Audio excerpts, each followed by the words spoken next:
When they say mismatch issue, they mean that there's a way that we're living our lives these days that is at odds with how we were quote unquote supposed to live or how our ancestors lived. Mm. And it's interesting because I've interviewed David Rachalin, who is an anthropologist, but also Daniel Lieberman.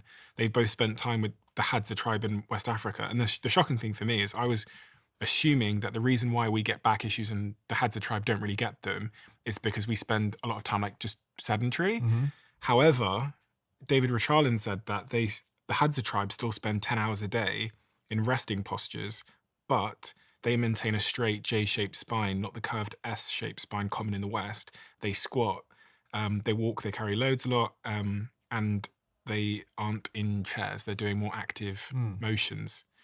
Now, I spend a lot of time sat down, Me whether too. it's at a desk doing this or whether Yeah. it's in an office. I'm wondering from your experience if you thought it would be better to have a standing desk or if there's No. no?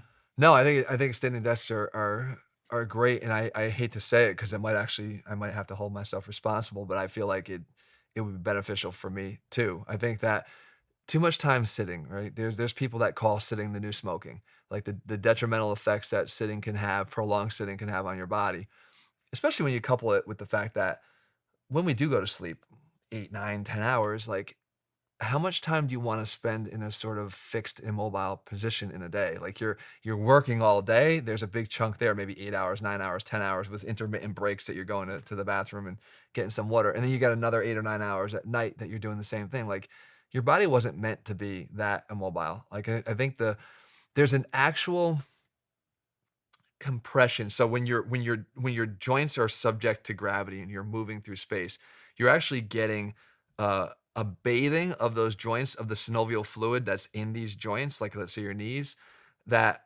you're essentially mobilizing because you're compressed and again with your knee you're weight bearing and then you're off of it. You're weight bearing, you're off. It's like squeezing and bathing that joint in the synovial fluid.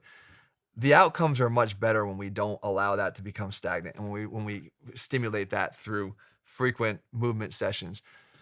Being up on your feet at a standing desk is certainly going to take away some of the compression and the load that we're getting from the chair and probably discourage some of that really bad posture that comes from sitting and doing this. Standing and doing that, you're likely going to at least improve your posture from below.